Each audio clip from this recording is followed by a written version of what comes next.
What's going on, guys? We're back. It's been a long time since we recorded a podcast, but we decided to kick it off again. My name's Robby, and we're a big fan of sports and cards over here. Um, love the Giants. Love football, basketball, and I like nature too. But this is Austin. What's up, guys? It's only been 4 short years. Um, Not much has happened. The Colts still stink. The Huskies actually did win two national titles, so that's good. Um, I collect sports cards. I pretty much just watch sports. That is all. I gamble too. There you go. Wrapped up. And this is my friend Douglas over here. Yep, Doug, like Austin said, it's been 4 years. A lot has changed. We'll get into our teams, but not much has changed for the Sixers. Nature guy, not as much as Robbie. I'm not going to the Grand Canyon or do anything crazy like that, but big basketball guy, football guy. And I'm excited to start this back up, and especially with this format. Before it was just the audio portion, and now I figured, we all kind of came together and we're like, let's do this over, video. Let's see each other and talk. And I think we have some good topics to start back up. And I'm excited to, get back into the swing of things. There we go. Yeah. So to start off, I'll start over with you, Austin. What are all your favorite teams that you support, and how did you become a fan of them? All right. Well, I'll kick it off with my favorite team, the Indianapolis Colts. Um, been a Colts fan since I was a wee child, 5 or 6. It was honestly just the first ever football game that I watched, and I wasn't born into a fandom like a lot of people are. Like my mom's a Dolphins fan, but like not like diehard, and my dad doesn't care about football, so I just stuck with the Colts. Been a fan ever since. I wish I could have gone back in time and picked a different team. Um, because let me tell you, the state of the Indianapolis Colts right now is poverty, and honestly, I get pulled back in every single year, and now I see this offseason where Chris Ballard actually decided to make some moves. We got Travarius Ward, Cam Bynum, instant impacts to our secondary, which was pathetic, and a new defense coordinator, Lou Anarumo, and Gus Bradley's probably on his way to, I don't know, Indonesia. Shout out all the Indonesian fans out there. Um, I don't know how he had a job for so long. He was terrible. Um, but yeah, I'll get more into the Colts a little bit later. They really fire me up. Fan of the Yukon Huskies, recently eliminated in March Madness, but reigning two-time national champion or back-to-back national champions. That's where I went to school. We're all from Connecticut, so I've always been a fan of them. Um, Over here in Connecticut, we don't really have any professional sports teams. Small state, so all we really have is UConn basketball capital of the world. Baseball, Yankee supporter, grandma, Yankees fan. That was a fandom I was pretty much born into. I think the first picture of me that I can remember is me in a little Yankees t-shirt. So there you go. And basketball, I'm a certified LeBron Glazer. So I'm currently a Lakers fan. Um, Currently a Lakers fan, and and I'll probably follow the Prince wherever he goes after LeBron's done. Yeah, I'm definitely gonna have some good questions for you, Stan. I don't know, Robbie, do you want me to ask him some questions now, or just wait a little later to get into the team stuff? we'll wait for that. How about you All right, Doug, what's share your favorite favorite? teams? Yeah, Okay. yeah. So I used to be into baseball really heavy when I was younger. I was a Braves fan. And then after I got cut from the high school baseball team senior year, I just didn't care for the sport anymore. I was just gave up. So I've been my big sport that I follow is the basketball. So I'm a big Sixers fan since what like 2014, 2015 when they drafted Embiid. And I went to a Sixers game and I met Embiid and Michael Carter-Williams and Nerlens Noel and KJ McDaniels, and like just kind of from like before I was a Hawks fan, but like just because my mom's family's from Atlanta, in Georgia.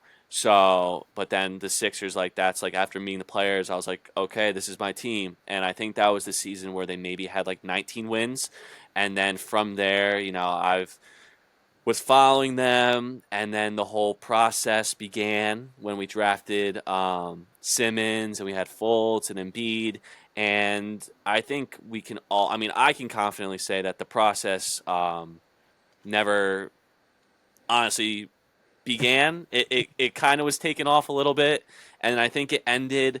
Um, I forget the year, but whenever Ben Simmons passed up the dunk against the Hawks, and he passed it to someone else. You guys remember that when he had a wide open dunk? I Yeah. think at that point the process was over, and I think that's when that offseason Ben Simmons was hurt or whatever, going through his thing, and then we traded James Harden.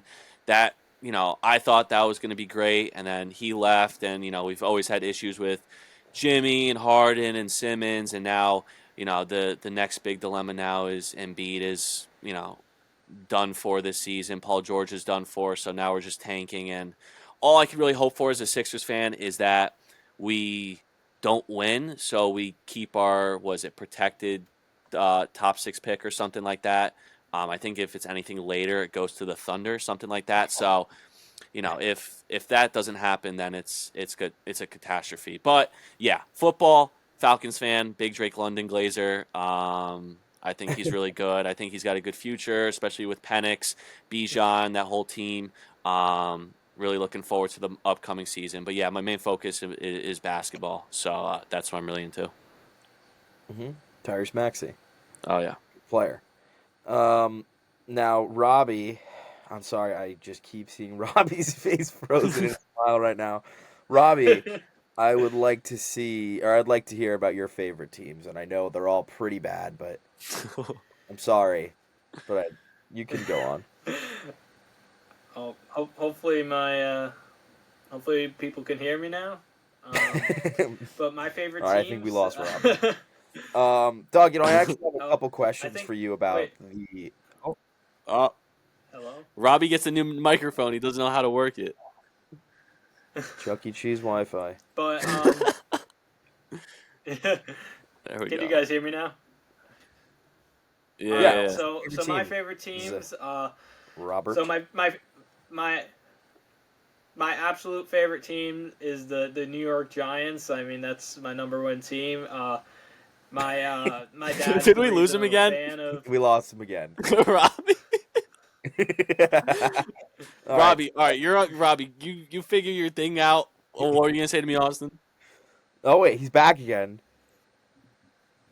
No, I haven't touched my mic. I think it's just the connection. Um, So so my dad, because of my dad, I think it's your I'm a Wi-Fi, fan of Robbie. the I'm New gonna York Well, I'm Giants, glad the this is a Knicks. great way to introduce the first episode. Is just kind of work out the kinks and everything like that. So it'll be good.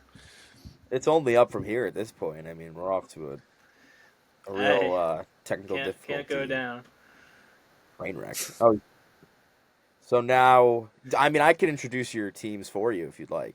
Yeah, do it, Stan. Do it. Okay, Robbie is a big Yeah. fan of that joke of a team over in New York they call the Giants. Whoa. They have signed That's 2 crazy. quarterbacks right now. They have Russell Wilson, great quarterback in 2013. But don't worry, they got Jameis, and Jameis Winston does have a lot of aura. That's a locker room guy. They should have never signed Russell Wilson. And Tommy Cutlets. Yeah. Robbie is a UConn fan by proxy of me and our other friend Johnny Whoa. Mill. I'm a Notre Dame football fan, but that's also Notre because of Dame my dad Notre Dame and football his whole fan. family. I feel like ever since I've known Robbie, he's always had the Notre Dame, repping Notre Dame. So I don't know how he became a fan of them, but he is a Notre Dame Fighting Irish fan. Sorry for the loss. Oh no, he's too stunned to speak now. Can you guys still hear me? Oh man, No. Chuck E. Cheese Wi-Fi is crazy. Yeah, plug in. Robert, do you have an Ethernet cable you can plug into? Um. He's See. he's looking for said Ethernet cable. All right, while he figures that shit out, I'm gonna ask Stin a Uh. question. Stin, Yeah, go on. as a LeBron Glazer, Yeah. when Robbie and I were at the card shops today, LeBron was just on the Pat McAfee show. Yes. That's a great crossover from Pat McAfee, Colts guy, Barstool Exactly. guy, and you. So my question is, and the whole situation with him and Stephen A. Smith, I want to know Okay. okay, here's my perception. I think I don't want to know if the term weak is the right thing to say, but like, do you think he did the right thing going up to him in that moment during the game and like basically telling him like, don't talk about my son, like, you know what I'm saying? Like, what were your thoughts on that Well, interaction? now see, here's the whole thing. First, when Stephen A. first like came out um after that whole scenario happened, he was saying that LeBron was talking to him as a father because Stephen A was saying like, LeBron, this is all your fault. This is all your fault. Blah blah blah. Bronny's getting all this like um bad. Uh, he's getting all this trash talk on him because you put Right. him in this situation. You rushed him into the NBA because you wanted to play with him. So, and he was saying for that, LeBron, I apologize because like he's not like LeBron's a good dad. Like regardless Sure. of what anybody says, like he has always been there. He's never been in any controversy. He only wants what's best for them. Now, fast forward like 2 weeks after the, or no, it's probably like 3 or 4 days after it all happened, and he came out with that statement. All of a sudden, that narrative kind of switched to like, now he was calling LeBron soft. Like, I mean, Stephen A has every right to talk about any player in the NBA because that's his job. Right. Ronnie is a part of that. I don't know the specifics of what were said in that conversation with Stephen A. Sorry, but if it was LeBron just saying like, "Don't talk about my son," um, like shut up, basically, then it's Mm-hmm. like that might be a tad far because I mean it's his job. Um, I mean, now, but here's the thing. Let's be real. Bronny's only in the NBA right now and on the Lakers because LeBron is one of the greatest players of all time, 1A or yeah, 1B, and he's on the Lakers. Like he had influence in that decision. It's not like you can't say he had nothing to do with it. I'm sure even if he didn't directly say I want to play with my son, you think the Lakers are going to pass up the opportunity to make the player happy? So it's like it's very naive to not think that, but I do think at this point it's like what more else can be said? Like the media is just I feel like running in circles around it. Like we get yeah, it. He wasn't ready. He's not. He's when he plays, it's like people are hyping up his like bounce passes, right? So I get it, but like at some point, it's like I do think the media's just got to like give up and just move on to something else. But it's hard to because it is LeBron. He is one of the goats. So it's he's the tough to face of the league. like.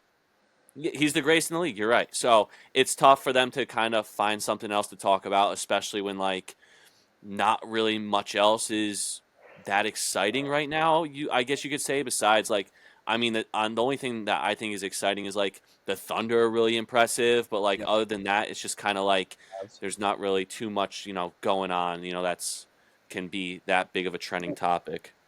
See, now here was my whole thing though.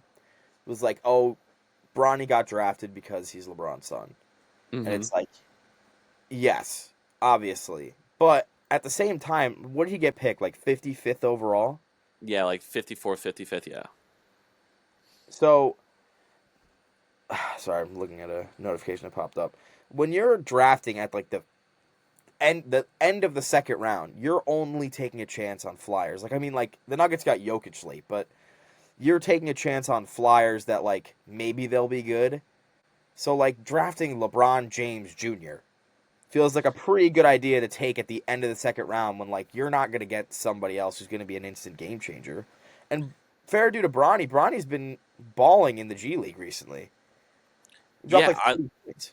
yeah. Listen, I think you're totally right. And let's be real. There's guys that are lottery picks and like, that were drafted in the first round that are doing just as well or worse than Bronny. So it's like I get it. It's just one of those things where I think when it came to the draft and that pick is on the Lakers, it's like you have a guy that or a player that barely played, someone that you had other players that were better stats, more points, more minutes, and they decided to go with him. I mean, I can I see both angles, but just circling back, it's like I think as a father, yeah, you got to stand up for your kid or whatnot, but you also got to let him hold his own. You know what I'm saying? Like he's an Yeah. adult, he's in the NBA, he can speak for himself, which I think at that point, I don't know how much media Bronny does if he speaks up about it that much, but I think if he could, if he does that and can hold his own and say like, yeah, I know this is who I am and everything like that, and I take whatever criticism or what people have to say, and I just don't let it bother me. I mean, that's one way, but it is a tough situation from both ends. Yeah, and it's like, it's just, I feel bad for him because he's always going to have the LeBron James Jr. name on his shoulders. Like, Hmm. that'll never change. It'll never go away. Even when LeBron's long and retired and Bronny's hopefully still in the league in like 10 years, like, Yeah, he's still going to be answering questions about, like, his dad because that's just, LeBron's been the face of the NBA since we were born. absolutely. Yeah, it's So it's a tough scenario, and now it's also tough for LeBron to then sit there and listen probably every single time he turns on SportsCenter to just continuously see his son's name just getting bashed and bashed. I mean, the kid had a heart attack before he even played like his first college basketball game. Like people yeah, forget, like Bronny was like in those he it was like a 2024 mock draft that came out a while ago. He was like pick 8. He was a lottery pick in that mock draft. And then he had a heart attack and then I mean to even be able to bounce back from that and hmm continue to play basketball is impressive to me and I love to see what he's doing in the G League right now. I think for him it's just going to be a confidence thing. yeah, I think he's getting more like media coverage than any G League player ever. Like so, people are he's under scrutiny for everything he does, and I'm sure that gets to him. He's a kid, like I mean, yeah. And so I remember before the whole draft process. I remember, if I'm not mistaken, Rich Paul. I'm assuming I think is yeah, representing Bronny, and he was yeah, like, he's not getting drafted to play in the G League, which like obviously you want that to say that as like a confidence thing, but obviously that's not what happened. But yeah, I think it's like it is good that he's dropping 30 in the G League because the G League, there's a lot of dudes that drop 30, 40, 50 points, yeah. and they're not getting a roster spot. Like, look at Matt McClung. The dude's been, was he a 3-time dunk champion? He's getting no minutes in the league. So it's like, No, I think he was their MVP last year too, like the G League yeah. MVP. Yeah, he won So, G League MVP. oh, Yeah, he's back. Robby is back. So it's like one of those things where it's like, you just have to. It's not easy to play the NBA, and I Yeah, think Bronny will split his time, and I guess we'll see in the future, like, if LeBron's got 2-3 years left, like, is it like Bronny's there till he leaves, or if like they cut him? Like, it's going to be interesting to see because the Lakers will probably make a playoff push and everything like that. Didn't they lose the yeah. other night to the Magic? Or they lost and Luca dropped like 30. I was very surprised. Yeah. I mean, I think the last like 10 games are like 3-7, but we're still Yeah. 4 seed. Um, I think the 5 seed right now, or at least it was the Grizzlies, which I would love to play. Um, That's gonna be a great series. I think they're in shambles. I mean, we have a Grizzlies fan, Ethan, um, one of our friends, and their coach name was named Taylor Jenkins.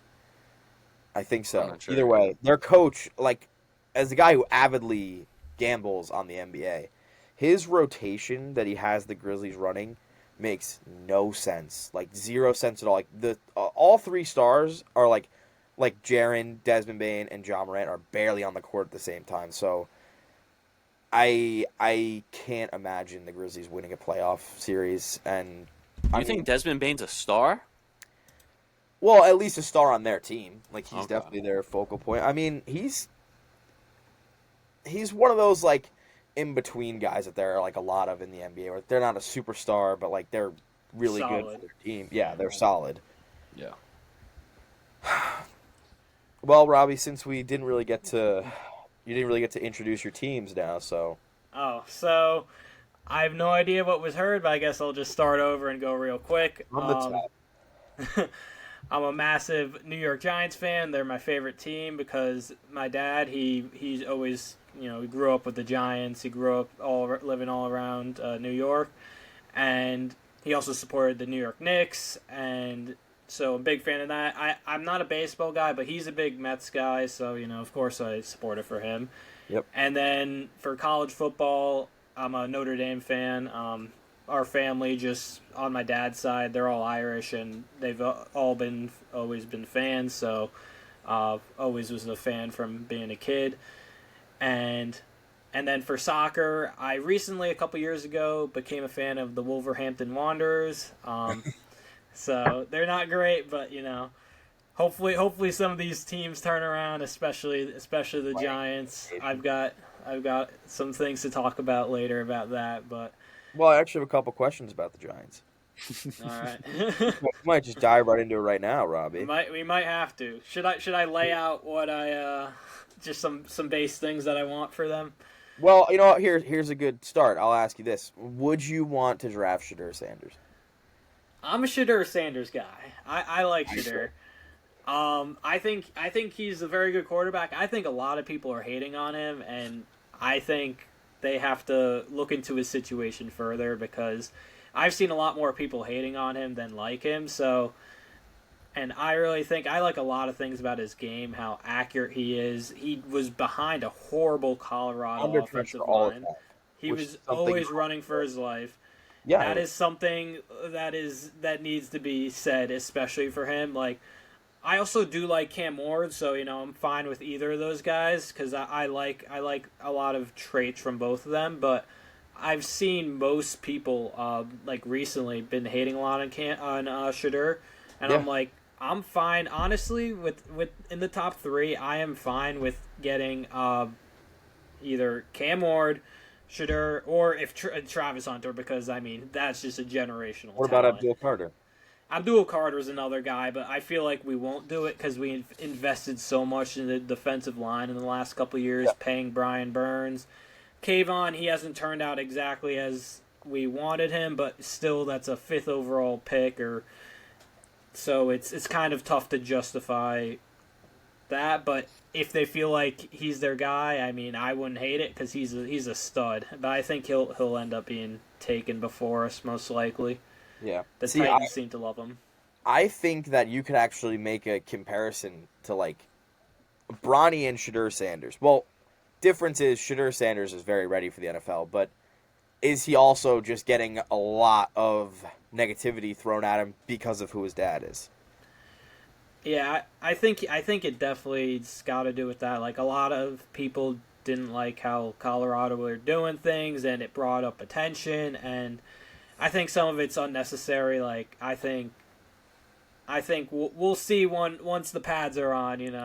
How things go. I think for me, it's like with you bringing it up, Austin. The only difference I see is like Shador. Yes, he has done great things in college with his situation from starting out where he was to where he is now. The only difference I see is like the little bit of arrogance, like when he goes to the combine and the hat's sideways and the chains are out and all that stuff. It's like there's a fine line that like between confidence and cocky and arrogant that like he's really towing between, and it's like you haven't even played in the NFL yet, and it's a little different now, right? Because these guys had all this NIL money and all this stuff, so they have the chains, the watches, they have the aura or whatever you want to call it. So it's like, but they're not in the NFL yet, right? Like there's guys that walk into the league just like that, and they bounce around. Like look at Justin Fields, right? That dude's been on what 3 teams in like 4 years, 5 years. So it's like, they if you don't prove yourself right away, like there's a new quarterback, there's someone else, there's a new veteran. So it's like, I really do think he will go to the Giants. I think he will. I think the Giants will be really good for him. The city is a great, the team will love to market around him, right? Because of his name and his play style and everything. I think he'll be great for the team. And we'll just see from there. Let's hope it's not a Daniel Jones situation where, Indiana Jones. Yeah. But, I think it will work out. I think right now all the mock drafts I'm seeing are Cam Ward, Travis Hunter, Shador Sanders. And I think that's probably how it's going to go. I think Cam Ward is going to be good in Nashville. It sucks because I was a big Will Levis guy. I was a believer in him. And then, Cleveland is just like, they're a mess, but it's also like jail. They do need a quarterback, but it's also like just get Travis Hunter. You can't pass up on Travis. You just get him and then deal with the quarterback in the future and down the line. Mm-hmm. Now, Robbie, I have one more hypothetical here that I actually asked a couple other Giants fans not too long ago. All right. Say you do draft Shador Sanders, okay? Mm-hmm. What would your thoughts be on just going all in and bringing in Dion as the head coach? I don't know about that. I think I like Dable a lot as coach. I think he's a great offensive mind, and you saw the things he did with Daniel Jones. Imagine what he'll do with a quarterback that is actually willing to throw the ball and is actually going to be accurate. And I think Shador will thrive in that system, or Cam Ward. I think he'll because of all his unique arm talent, like his angles, he can hit throws. I think he would do great. That guy's whoever, yeah, he is. Just in case, because I also like Cam Ward too, but yeah, I don't think that's a thing. Now, I think that here was my pros to that scenario. One, Dion has proved himself to be a winner. I mean, Colorado before Dion got there, terrible. He put them back on the map. Two, recruiter, bringing in free agents. That is a guy, I mean, he flipped the number one recruit in the nation to come play at Jackson State. Like, that's crazy to me. That's never happened before. That is unbelievable. You're not wrong. Like, oh, sorry. You can... Hold on, Robbie. I got something to say too. Now, I think that a head coach's most important asset to me is just being able to lead a locker room and be a coach that your players want to play for. Because I think nowadays, like, the coordinators are really the gurus. And, like, a lot of the coordinators end up getting head coaching jobs. But if you have good coordinators, I really just want my head coach being there to make the big decisions, obviously. And they can be involved in the play calling. But for the most part, for me, number one, I want my head coach to be able to create a culture in that locker room, like Dan Campbell did with the Lions. Yeah, I think you're definitely right about that. Like, I think Dion's a great coach, and like I love what he's doing down there in Colorado, and he's doing some great things. I just don't think it's like realistic to happen. Like, I feel like it's more like, I don't know. I just think it wouldn't happen, but you never know. I mean, crazier things have happened, but yeah, I mean, I wouldn't hate on it, but it's like right now, Dable's my guy, so I'm riding. My thing is this. When it comes to the NFL, I don't think head coaches have as much pull to a destination compared to like the other players on the team. Like, a lot of these guys, when they're free agents or they want to get traded, like, it's other guys like, oh, come play with us. We're gonna win it. We'll run it back or do something like that. I don't think the coach is like, you know what I'm saying? Like, yeah, you have to play for the coach, but like, you think LeBron went to Miami because who was the coach, Spoelstra or whatever? So like, I think it would. I think it's. I get what you're saying. Like, yeah, a lot of these guys probably look up to Dion and want to play for him, but they obviously care more about the money, who they're playing with, and like how much income tax they're gonna have to pay. You know what I'm saying? Yeah, So that's true. because I'm sure a lot of these guys don't want to play in California or New York because the income tax, but they'll go to Vegas and isn't like who had the crazy contract because it was like zero income tax, so it was just like all the or maybe it was Florida has got yeah. none. I don't know. So What I mean that's just my thought process. I mean obviously I'm not a professional athlete. I'm sure a lot of these guys do look up to specific coaches and leaders, especially if they want to win, but. Nowadays it's just about. It seems to me the perception is just about money and wanting to play with your friends and your former college teammates and that sort of thing. Yeah, I agree with that. I mean, it depends. There's two types of players. It's one that's just gonna play with whoever gives you the bag, and then there's players that want to win. Like Tom Brady would take pay cuts just so they could get a good roster and he could win and build legacy. It means more than just being the highest paid player at your position. Mm-hmm. Like I get like it's an extreme honor and like you deserve it, like Jamar Chase, but like now you've put yourself in a scenario where it's like the Bengals have chump change for defense. Like they can't pay anybody. So I just feel like it depends on what you value. And another player like this that I thought was actually going to leave because he wanted to win was Myles Garrett. But I mean, money talks. Yeah. He ended up staying. Man, I love Myles Garrett. Yeah, you're a big Myles Garrett guy. Yeah, he is. But yeah. Anyway, for the Giants, I mean, just to sum it up, I'm just hoping one of those three guys in the top three and just keep hitting up. Like last year, we had a great draft class come in. We built up the secondary in free agency.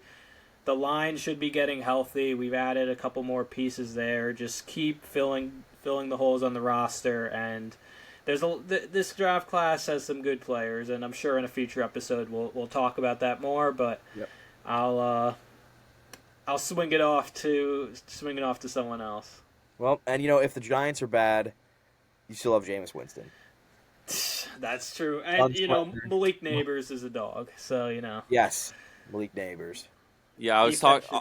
I think Austin. I was talking to Robby before, and I think what we'll probably do, if it's the next episode or whatever episode it is, probably after like the first night of the draft, we'll probably just do another episode and like circle back and like, oh, were we expecting this or not, that sort of thing. If there's any like crazy surprises, Okay. Well, then I'll drop my draft prediction for the Colts here. I think you have to take Tyler Warren. I mean, our tight ends last year were so pathetic. And I know, the Anthony Richardson hate is at an all-time high right now. The highest it could probably be before he is either cut or whatever, if nothing changes, obviously. But our tight ends gave him no help. I mean, they dropped, I feel, what it felt like every pass that went their way. Mo Alley Cox, barely playing. That guy. Oh God! That's all you need, honestly. Like I feel like you guys have a real I mean, I'm a big Alec Pierce fan and a Josh Downs guy. Michael Pittman too. I know he was hurt last season a little bit. I'm a big Josh Downs guy. I think he's really good, and so is Alec Pierce when Joe Flacco plays. So I think we're. Well, hold on. I mean, let's be real. Joe Flacco kind of like. Do we not remember the Week 1 pass? Yeah, we do. That was probably one of the greatest throws I've ever witnessed in my life. Yeah. That is another reason why I'm like. In my heart, I'm like, I want AR to ball out because if he can pull it off, he has it in his locker. Like he can make any throw. Yeah. He can get the easy stuff. Checkdowns that really bog him down. I don't know. And I really Yeah. think that's why I want Tyler Warren, though. I think that's a good guy for Yeah. the that frees up, even helps free up Josh Downs in those medium in between routes underneath. Like, Yeah. I love our receivers. Like, Mhm. Michael Pittman battled a back issue all year, so we had a down year. Josh Downs, I think, is an absolute stud. I think he's a wide receiver one, like, so good. And Alec Pierce was one of the best deep threats in football this year. Like, he had a career year. Um, so I really but the tight ends, Yeah. Kylan Grant, that guy is one of the worst football players I have ever watched in my life ever. And honestly, he went to Philadelphia. Yeah, I mean, good luck, Yeah. Jalen Hurts. Don't throw that guy the ball ever. But And mm, yeah, and also, you got AD Mitchell hanging out there at receiver 4, who, yeah, he was led the league. He was like top 3 in wide receiver open score. yeah, Manzo is open. it was just It early on. Early on, it just felt like him and AR just like did not click right away. Not even like Yeah. that. It was like there was definitely a lot of moments where AD Mitchell was open and it was just Mhm. sailed and whatnot, and that comes with reps, and that's what I think Mhm. Anthony Richardson's career all depends on is reps. Like when we benched him in the middle of the season, I was so angry because like I get he tapped out of the game on 3rd and 25 or whatever when it was just a standard run up the middle because he was tired. We weren't going to Mhm. air it out deep anyway. We were never attempting a pass because we have no guts. Um, and people were mad and like, yes, sure, maybe that was a lesson learner for him, but the number one lesson learner for him has got to be reps. Like he needs to play because he's hardly played any football since high school. And he's still 22 years old. I think people forget that like he's the same age as these quarterbacks coming in this year. Mm-hmm. He's the same age as Mhm. them. And now I think bringing in Indiana Jones will be good competition for him because it's not a guy like Joe Flacco that's like you know what you're going to get from Joe Flacco. Like his he's capped. Yeah. Mhm. Capped. Like he's an old guy, can still make throws, sometimes. But Daniel Jones is also in a very similar scenario to where he needs a fresh start. He struggled in New York. He had one good season. Scammed them for some money, but That Indiana he did. Jones is a guy that can come in and I Yeah. mean give AR a run for his money and make him. I really just hope they bring out the best in each other. Yeah. That's Mhm. what I want because I think he needs that like feeling of somebody's on my back. Like I don't think he was ever worried that Joe Flacco was going to be a long-term starter for them, but hey, Daniel Jones still young, can still definitely be a franchise guy if he, steps up his game. So it's a good thing that we brought in competition for him. I still think Anthony Richardson's the future of the Colts. I mean, you look at the box score and it's like, oh, he was completing like 50% of his passes. People don't watch the games like I do, and I see all these passes that get dropped, and I Mm-hmm. see all like just a lot of these throws are also throwaways under pressure when he has to just that just counts as an incompletion. Like it's not his adjusted completion percentage was not as bad as it made it look in the box score. So you have all these box score watchers that think they know so much ball, that see it and they're like, "Oh, this guy's terrible. He can't complete a pass. Like he's not good." It's like we drafted a project quarterback. Like you have to expect growing pains. And now this year is really gonna have to be though where he turns it up. Year 3 is like the big. Yeah, everyone wants a project quarterback until it's time to actually give them time and reps. And a guy like Richardson, like you see how elite he is in the red zone. You see how elite he can be on the deep ball, and it's like once he figures out the in between game, like he's great, like moving around in the pocket, Yeah. avoiding pressure, throwing guys off him when they're trying to sack. It's like he's great, and then it's just that those mistakes, like sometimes where he gets a little too excited and misses a guy, or just his arms like a cannon, so he can overthrow. So it's just about learning those tendencies, like what to do in the situations, and kind of like this year, I think big year 3. I mean, we want to see that. We want to see that dog out of him this year, and Yeah. And what I think too is trying to bring this back a little bit, I think when it comes to his cards as well, I think he, since got benched and since this offseason, has had so many new autographs, new cards, and stuff come out in products that his prices are the lowest they've ever been at this moment. And I think it's one of those things where if you get into some of his cards super cheap, like some of his good Prism or any RPAs or stuff like that, it takes one big throw, one big win, like week one, just for that, just to turn right around. And I think that specific cards, specific autographs, for example, like full length signatures, like stuff like that, good PSA 10 stuff, good, color match stuff. It's a good time to buy it because I think a lot of people are like getting worried and they're like, you know what, I just kind of want to get out of this, or they're not even going to bother touching his cards because they're like too scared or worried. So I think it is a great time to get him. And also, I text Robby all the time Daniel Jones cards. Like some of his big Prism autographs, or just big autograph cards in general, like take the risk because let's say AR doesn't make it and Daniel Jones starts. These quarterbacks, it's on a week-to-week basis. It takes one big week, one big win for your ROI to make so much crazy money off of that. Yeah, and I think that Daniel Jones is not a bad buy right now at all because if he does, let's say, beat out Anthony Richardson to start the year, like we almost made the playoffs with Gardner Minshew. Like we made Gardner Minshew look very solid. Like Shane Steichen knows how to work with quarterbacks. Like Daniel Jones could do very well in Indianapolis, and his prices will go up.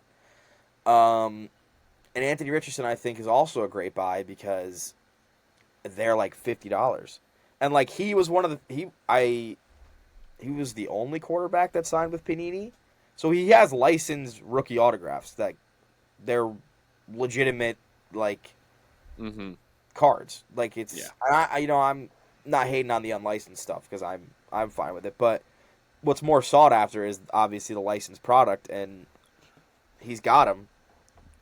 Yeah, you're right, and I think I bought a Sam Darnold, Josh Allen pen pals autograph the Sunday that the Bills beat the Ravens, and I bought it, and I was like, yeah, it's got Sam Darnold on it, but in my mind, I'm thinking, their season, I think their season was already over. I was like, you know what? If Josh wins, I'll flip it, and I was gonna wait until he beat Patrick Mahomes. That didn't happen. So now I'm still sitting on that card. And I think it's one of those things where Josh Allen cards are down. Sam Darnold cards are like whatever now. But like with Sam now being in Seattle, it's like it takes one big game from him. It takes one big game from Josh, like the same week for me to like that to make that back. So it's really interesting to see. And it even happened with like circling back to Tommy DeVito, right? Like that dude shows up and his stage hit autos are selling for hundreds of dollars. So it's just this is a really good time to kind of put some money into these quarterbacks and just like it could pay off week one or week two, or these backup quarterbacks like put some money. I mean, when Justin Herbert got hurt a couple years ago and Tyson, what's his name? Tyson, backup on the Bears. Tyson Bagent. Yeah, Tyson Bagent. Like his stuff went crazy. So it's like it just takes one game, one moment. That's why like I try not to get too worried about, if the card dips, like try not to get out of it. Like they're always going to climb back up. Yeah, and like the big thing for me about Anthony Richardson is like his cards are $40 and $50 for these autos. Like they're not expensive. Like you're not seeing a lot of it. But I think people get afraid of like the Trey Lance situation.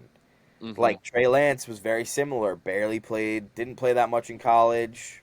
Had only thrown like something ridiculous, like 500 passes since high school. Yeah. something along similar lines that Anthony Richardson also doesn't have the experience, and people got burned on Trey Lance, like burned badly. Yeah, I think the only difference with that is like, let's be real, no one expected the last pick in the NFL draft to be Brock Purdy and Brock Purdy be the type of guy he was. Yeah. If it wasn't Brock Purdy, Lance would have still had his chance to go back there and get his shot. It didn't happen, and then honestly, he got stuck in a really bad situation behind Dak because the Cowboys paid Dak all this money. No matter how bad he plays, they're going to play Dak, you know? So Yeah. I do think at some point he will get another shot, but it's not to say like, you know, even if he gets his shot, like even with Justin Fields last season did a pretty decent job Yeah. for playing for the Steelers, and when Russ was healthy, he sat the bench. So it really is tough with these injuries, and I think if AR can stay healthy, prove himself, I don't think he'll have to worry about dealing with any of that. And then I think also Justin Fields is another great buy right now. I know Robbie's got a couple cards and he's already sold a couple of them. I think him in New York coming in as the starter, I think his stuff will turn around and go back up to where it was. Yeah, there's a lot of opportunity in like going for these backup guys / guys that are on the edge, because all it takes is one game, one opportunity for them to come in. The buying when like you can also sell before the season, like on the hype that Yep. if they're gonna start, when they're gonna start, like there's a lot of different opportunities there, and especially like guys like Richardson. Obviously, it's a risk, but I mean if you're paying 50 for the auto, it's like if whatever happens, you take a shot. But you should just go for guys you believe in, especially if it's a backup you really believe in and they don't have much and they're cheap. It's like, why not just throw a couple bucks at it? And it's like we've seen this too many times over the years, like where a backup comes in and takes the world by storm. And like Taylor Heineke, when he did that a couple years ago, his stuff selling crazy. Like even Easton Stick for that one game, like he actually had a couple autos sell for not like crazy, but still profit. Yep. Mike White, Malik like Willis, like Malik Willis when Jordan Love got hurt. Yeah, exactly. It's Malik like Willis there's torched us. yeah. So it's like there's plenty of opportunities around, and you just gotta keep it going. Yeah, But exactly. sorry, you can continue. No, I was just gonna say, like you've been doing that. Like, what did you have? Marcus Mariota and Mitchell Trubisky. Mitch Trubisky. I flipped You were profiting lot of very nicely off of. So it's like it's there, and especially when it's in the off season. Like people are, it always goes off season. So right now it's like NBA cards very high right now because it's NBA season. Playoffs are coming up, and right now football's in the off season. And then when football season comes back, that's when everything starts to go way up again. So it's like the best time to buy is right now. Yeah, because it's also right before the National and right before the draft. So I know the National is always in like July, I want to say, a couple months before the season. So it's like people start buying football right before it takes off, and then like once the hype in the season starts and everything gets sorted out, all the teams where everyone's going, that's when it's like, okay, you got to lock in now, and it's going to be very interesting to see how everything unfolds in the future. Yeah, we'll definitely be. But to change gears, we'll kick it over to Doug so he can talk a little bit about his favorite team, some of the things he would like for them. What do you want the 76ers to do, Doug? Especially with you guys got a legend, Paul George. Well, to be honest with you, there's not really much we can do because no team in the NBA is going to want to take on a Joel Embiid or a Paul George contract. So we can't really trade them, right? They really don't hold any value. No teams really want to give up younger assets, which we need for guys like that. So we're kind of just in a situation where I feel like we're just going to have to eat it. I think Paul George might be 3 years, and his first season's already done. So I really don't know what to expect. I've looked into the mock drafts and all that stuff. I don't even know if we get the 6th pick, who we're gonna get. But it's just one of those things where it's just we're just gonna have to start rebuilding. Even with Embiid on the team, right? I think now it's gonna shy away from Embiid being the center stone, and it's gonna turn into Maxey, and it's gonna turn into getting guards around him, bigs around him. There's a couple guys I do like on the team that we have right now. Adem Bona, we just drafted last year. Jared McCain, he'll be back next season too, which will be good. I think he's a great young player. It's just we're just going to have to rebuild, and I think it's going to be a slow burn until we get another young big in there that is the caliber of Embiid that can actually stay healthy. Because right now it's just sad to see him. I know last year he played 34 games before he got hurt, and he was averaging like 35 points. So it's like, if he can stay healthy, he's the best player in the league, and I will say that over LeBron. Dude can average 35. So if he can stay healthy, but again, if He's he not even the can't, best player in his own position.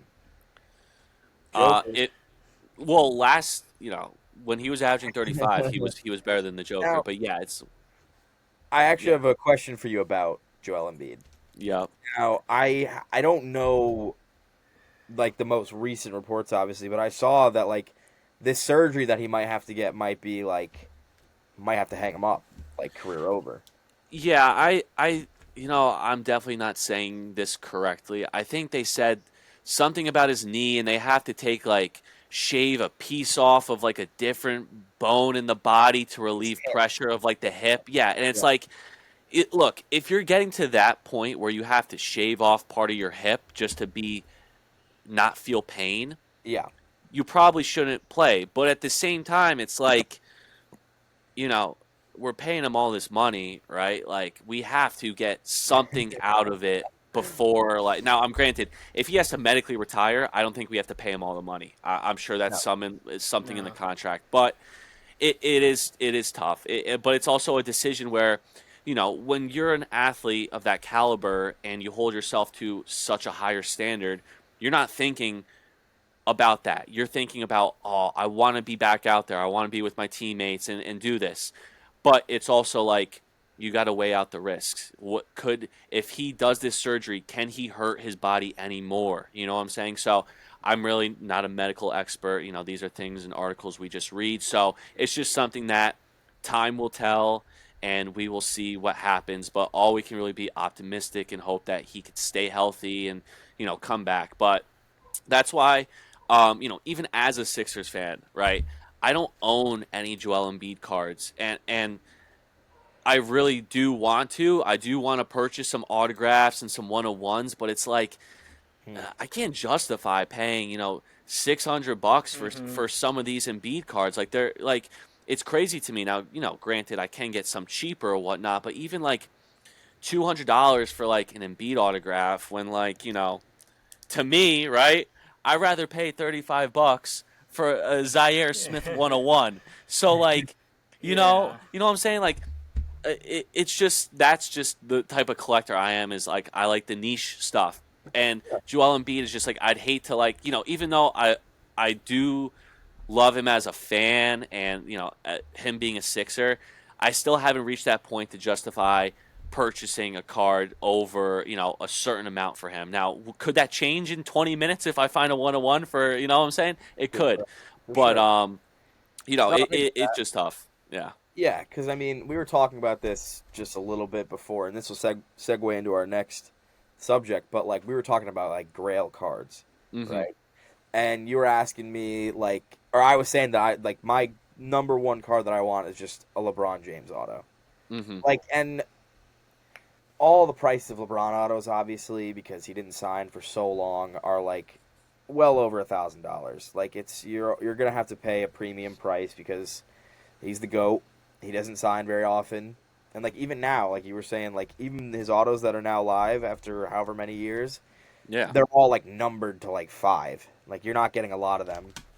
So I get like I want to get one so bad, but it's like right now I just can't justify spending like uh, even maybe around like two grand, like Yeah. grand and a half even. Just it's a lot of money, and but it is definitely a Grail card of mine. I will own one eventually, but right now, I think when it comes to LeBron cards now, I if you spend 2 grand or 2,500, you know, it it's tough for me to like also look at the top stuff. Like, where will those go up in value, if at all? Because, right, like you just said, they're not really making a lot of them. They're not live in products. So it's Yeah. like, if and when he retires, will he start signing like crazy?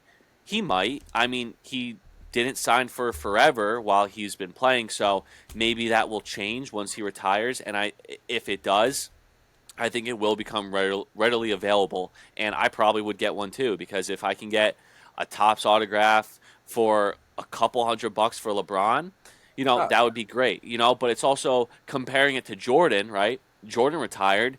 He doesn't do any of that stuff, right? There's Mm-hmm. very few guys that really Right. do not sign, and Jordan and LeBron in basketball are one of them. I mean, look at Larry Bird, Magic Johnson, Julius Irving, Shaq, David Robinson, all these guys, all these goats of all time, they're yeah. all doing these autograph signings. They're going to all the shows, the private signings. Like they're signing. They're readily available to get if you want something signed.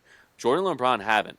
So will LeBron make that change? I hope so, because I know I would love for you to get a LeBron auto for cheap, and I sure would like one in my collection too. Yeah. Mm-hmm. So, Rob, Yeah. give me some of your Grail cards.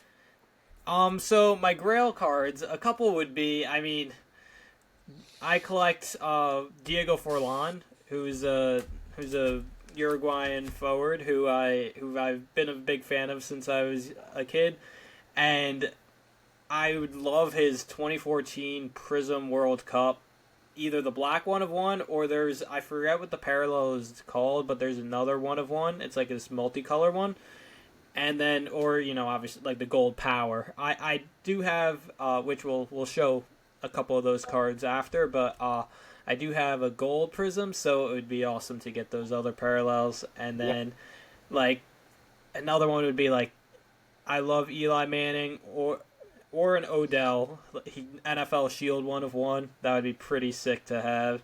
That would be And cool. then just one last one would probably be a Messi auto, just because Go. gotta love Messi and he's the goat. All right. Oh yeah. But Now, I guess I'm obviously my number one Grail I said was LeBron auto.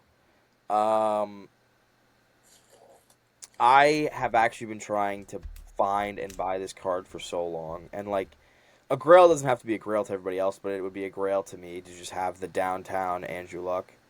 Like I Mm. have, like I there. Robbie knows I bought it and sent a picture to him. I found it on Mercari for like $85, and I bought it, and I was so happy. Like I was like, yes, I cannot wait for this to come in because I like the downtown set. Like I think the art behind it's really cool, and obviously Andrew Luck career cut short, retired. Like he's not really there. That's not going to come around again. So I really wanted one, and that person never shipped it. So I had to get it canceled, and then I, ever since then, like it's just been becoming harder and harder to even like find them without them being ridiculously priced. So Hmm. that's another card that I really, really want to get. Doug? Well, let me see if I actually got my Grail card. Oh, The Rock, Cena, Travis Scott. No, I was kidding. I just got this in the mail. Not numbered, but this is such a cool card. If I it is. got the 101 auto of this, that would be a pretty cool Grail card for me. Also being a wrestling fan, The Rock and Cena, two of the greats. I think Kurt Angle and I think Ric Flair are the other two on the Mount Rushmore for my favorites. Although probably Hulk or Andre or Stone Cold, but my Grail would probably be a couple. I was talking this about Robby today when I saw him earlier. Michael Carter Williams 101 Logo Man.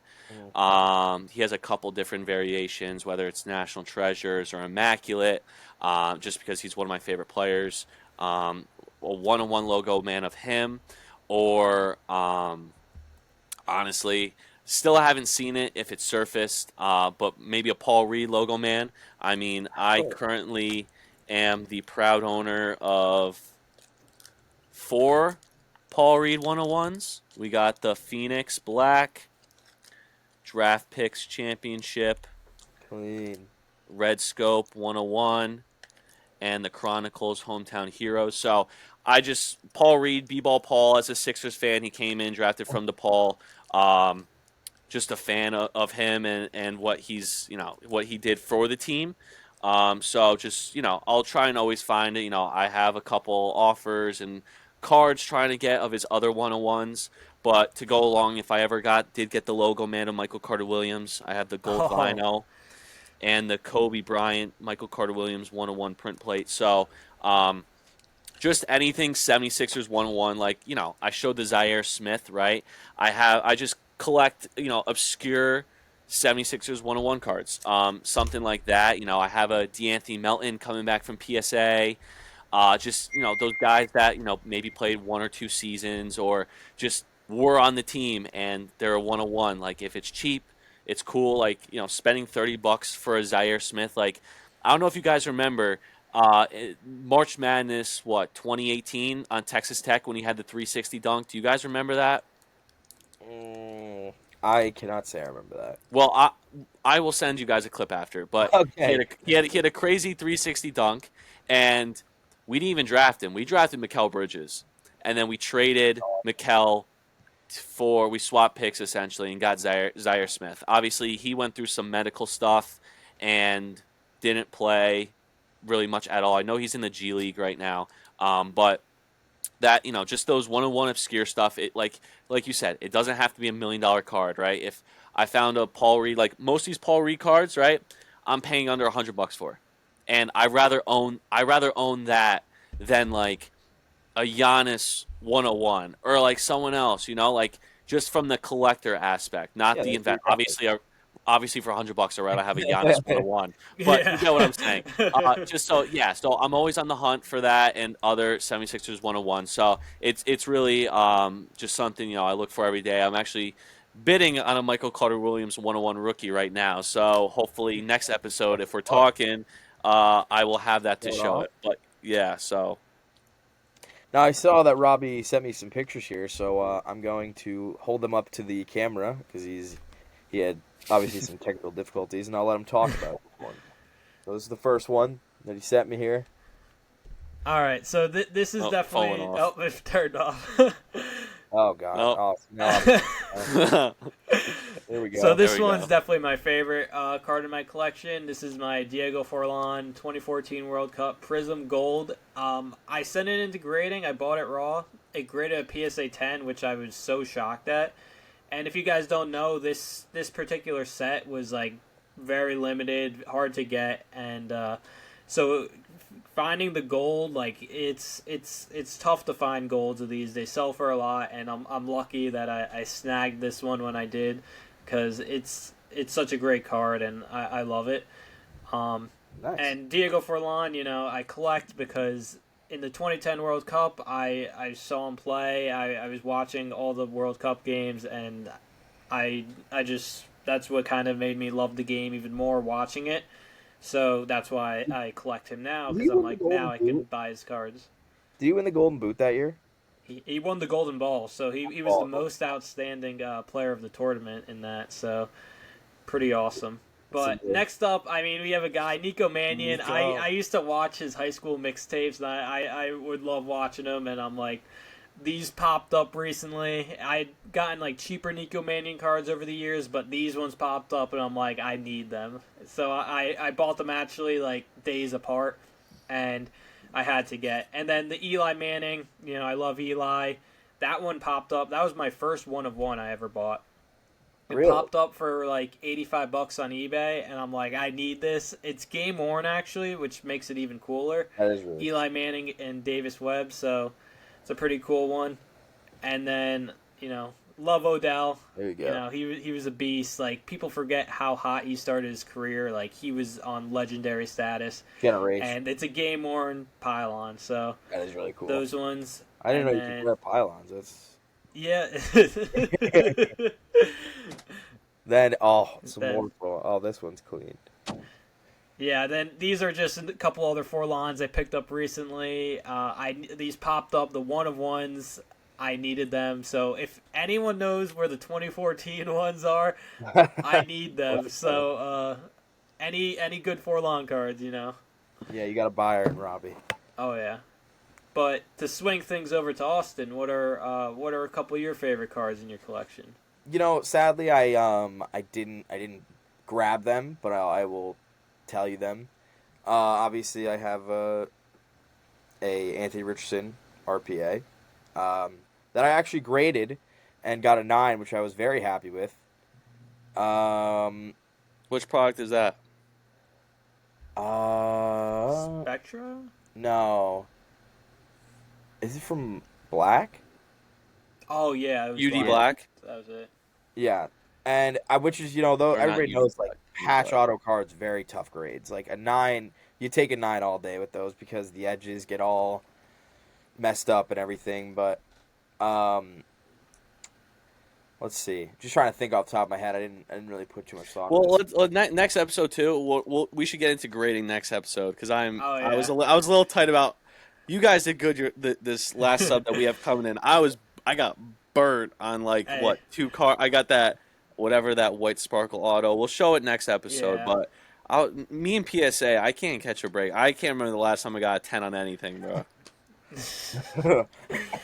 Yeah, well, we might have to have. Well, I mean, we might have to have some words with them. Actually, my current collection that I have going on of my UConn NBA, my UConn alum NBA players, Prism Whites.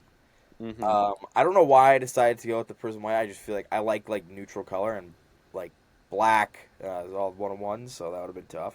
So I went with the white ones. I think they just look clean. Hmm. Right now, I am still missing Stephon Castle, which will be a very tough card to get. The other guys, not so expensive. I got my Cam Spencer, my Tristan Newton. I have Donovan Clingan soon. I'm winning an auction for that, so hopefully I win it. What's something like that the clean gonna go for? You think? Probably like 30 or $40. Oh, okay, that's not bad at all. No, not bad. Meanwhile, Stephon Castles are at like 500 or 600. Gonna win Rookie of the Year. Guy is a stud. I mean, and he's gonna be playing with Wemby. I'm excited for that. But that is some of my favorite. That's like my favorite current like collection that I have like going on. I like I want to get like a little thing that just says like Huskies, display all of those ones because I like them. Yeah. And those are my guys. And then you know what? My Robby gave me a card for my birthday. Andrew Luck auto, numbered 1, first on print to 12. Which was really Wow. cool. And it was a birthday gift, so that one's up there too. That's probably one of my favorites. Robbie's gifted me a Michael Carter Williams autograph before, but Okay. yeah, I gotta find it. Good guy, Robby. Hey, got to keep the boys stacked, Yeah. Yeah, yeah. But I guess I'll add 2 more to what I had. I got this somewhat recently. Oh, Travis I love Scott, Orange Sapphire, PSA 9. High expectations for this card. Yeah. And then Big Draco guy, like I said, Nike Hey. swoosh. Big Drake. There you So go. this is another card that I think Drake London stuff is really priced low enough to where I know receivers aren't like the craziest investments, right? They don't hold like, quarterbacks or anything like that, but I just think he had a great season last year. A big fan, and like something like this with it being only 2 of them and national treasures, like it just seems like a good buy. I know the other one did like 400 or 500. So, if I can, find anything Drake London, Nike swoosh, Shield, and it's lower than that and it's a good product, I think it's, a good buy. And I'm always looking for Drake London 101 stuff. So, hopefully soon I'll get some more stuff before the season starts. Yeah. I think it's also just an important like message to get across is like collect like what you like. Like that, then makes it all worth it. Like then you don't really care about like the price of how it is now or when it was. Like Anthony Richardson RPA, I probably bought for like $150, and it's probably worth like 40, 50, 60, and I don't really care because I didn't buy it to sell it. Mm-hmm. I bought it because I wanted it, and like that's my guy. So it's like I think that's just a good thing to go into it with is like buy the cards that you think are cool that you want. Yeah, I agree. I agree 1,000% with that. And like I've been collecting since I was like super young, like probably like early, teenage years, like where I was actually going to card shops and buying stuff. And like a lot of cards, have come and gone, but like there's certain ones that like I've held on to. Like for instance, this card, I've never seen another one. Never seen really any other cards from the set become available. But for some reason, like Dennis Rodman was my dad's favorite basketball player. Bulls, crazy personality. He wrestled in the 90s with NWO. It's a 2007, 2008 Dennis Rodman Topps Mini red ink auto. And like you can't even find any of the mini autos. These were like I think they were rip cards like inside other cards. So Yeah. there's like 10 or less of these made. You can find the checklist. You can't find any other cards or autographs. So like for some reason, I've had this card for like over 10, 12 years. And like I don't know. I just, that's the thing like Dennis Rodman, been a fan of him and everything and like just didn't sell it. And like, obviously if someone offered me like $1,000, like I don't know. It's just one of those things where I just held on to it and didn't sell it. And like, I don't even remember what I paid or trade for it. But it's just, yeah, like you said, certain things you just buy and you hold, regardless if they go up or down, just because of like, you want the card and you just, you just take it no matter how much it goes up or it goes down. Yeah. I think it's just like the number one thing is like is just like collect first. Like don't just like get into it because like you want to make money or whatever because then you won't have any fun with it. Right. Absolutely. Yeah, just buy what you like, and then just keep learning, and Yeah, have fun with it. you'll find your way. Have fun with it. Um, is there anything else that we want to touch? I think that just about wraps it up. All Yeah, right. I think so. I think, no, we'll touch base, and I think next episode I think will be good for like we said. We'll probably get into some of the recent PSA grades. I know next week we're gonna be doing a show, Robbie and I think Austin's gonna Pop tag out. along too. So I think what we'll do is we'll talk about some recent grades. The show. This is the first show we're setting up as dealers. So we've been to plenty of shows as buyers, but as a dealer, we should come back, or we will come back and give feedback how it went, what we need to do better, what's different from that perspective, and yeah, get in some more recent topics, see if there's any new NBA stuff, and I think this was a great segue back in after 4 years to kind of get into what's been going on, catching up, and then yeah, looking forward to what we have going on the next couple weeks, and then circling back and talking about that. Yeah, of course. Y- Yeah, Um, this was just kind of like a let's get back into it kind of thing. So, I mean, this is a whole even new like app or website that we're using now. Like it's our old one doesn't even exist. So, we're kind of getting back into it. We'll obviously get better as time goes on. We'll be more equipped and ready and whatnot. But I think today was a good first back intro revamp. Um, and also, I think that people can actually like leave comments on oh, these podcasts when we post them. So I mean, if anybody has anything that you want us to talk about or questions or whatnot, leave a comment or anything just to that you want to see at all.